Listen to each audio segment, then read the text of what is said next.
안녕하세요, 토마스입니다. 오늘은 한 달 살기를 준비하면서 제일 중요한 거를 한번 얘기를 해볼 건데요. 바로 환전에 대한 얘기를 좀 해볼까 합니다. 이제 얼마나 이제 환전을 해가야 될지에 대해서 좀 고민을 좀 하실 거라고 좀 생각이 들어요. 이를테면 뭐 짧은 기간 동안이라고 하면은 뭐 10만 원, 20만 원 기간에 맞춰가지고 환전을 좀 하실 텐데, 한 달 살기를 준비하는 거랑 또 짧은 기간에 이제 돈을 환전해서 쓰는 거랑 좀 틀릴 거라고 좀 생각이 들어요. 한 달 살기 같은 경우는 말 그대로 이제 한 달을 사는 거기 때문에 이제 돈이 많이 그만큼 필요하잖아요. 근데 그 돈을 한꺼번에 환전을 한다. 그러면 그것조차도 이제 부담이 될 수 있는 거죠. 그래서 오늘은 이러한 내용에 대해서 여러분들과 한번 얘기를 해보고 어떤 방법을 하면 더 좋을지에 좀 이야기를 좀 해보려고 합니다.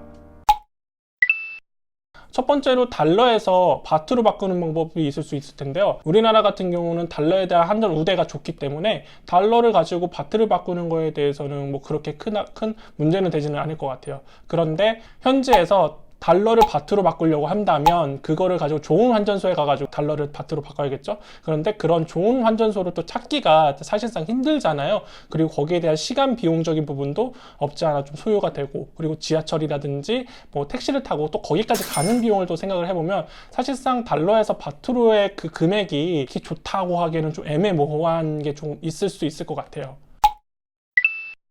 바로 원에서 바트로 바꾸는 방법, 제일 편하죠. 제일 간편하기도 하고. 그런데 이거를 만약에 100만 원 정도를 만약에 환전을 한다. 바트 같은 경우는 우리나라처럼 막 고액 단위의 이제 돈이 없다 보니까 1000단위, 500단위, 이제 100단 이런 식으로 이제 환전을 받게 되면은 거기에 대한 매수가 어마어마하게 불어나기 때문에 이제 분실에 대한 좀 위험이 좀 있을 수 있을 것 같아요.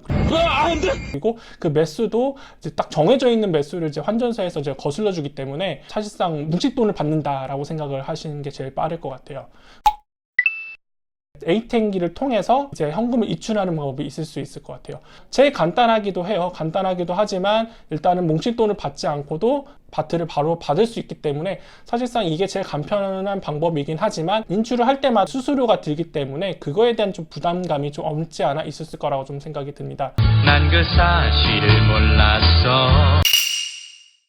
제일 좋은 방법은 ATM기를 통해서 인출을 하는 게 아무래도 제일 좋지 않을까라 좀 생각이 들었어요. 왜 그러냐면 ATM기는 일단 대량의 이제 현금을, 그러니까 현찰을 가지고 다니지 않아도 바로바로 그때그때마다 뽑아서 쓸 수 있고, 내가 사실상 100만 원을 만약에 다 쓴다고 하면 그 이후에 이제 만약에 돈이 필요하게 된다면 그거에 대해서 인출을 또 해야 되는 부분이 좀 있잖아요. 근데 그 인출에 대해서도 부담이 없을 거라고 생각이 들어요.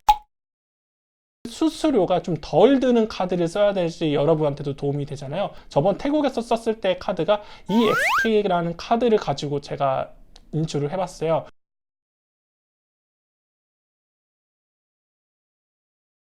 한 5,000바트를 제가 인출을 했는데 대략 하나가 19만 원 정도를 이제 환전이 돼서 인출이 됐는데, 그때 원래는 수수료가 이제 붙게 되는데 그 정도를 환전을 해보니까 그 0원의 메리트도 없지 않아 있기 때문에 사실상 EXK 카드가 여러분들한테 한 달 살기에는 제일 좋은 카드가 아닌가라는 생각이 듭니다.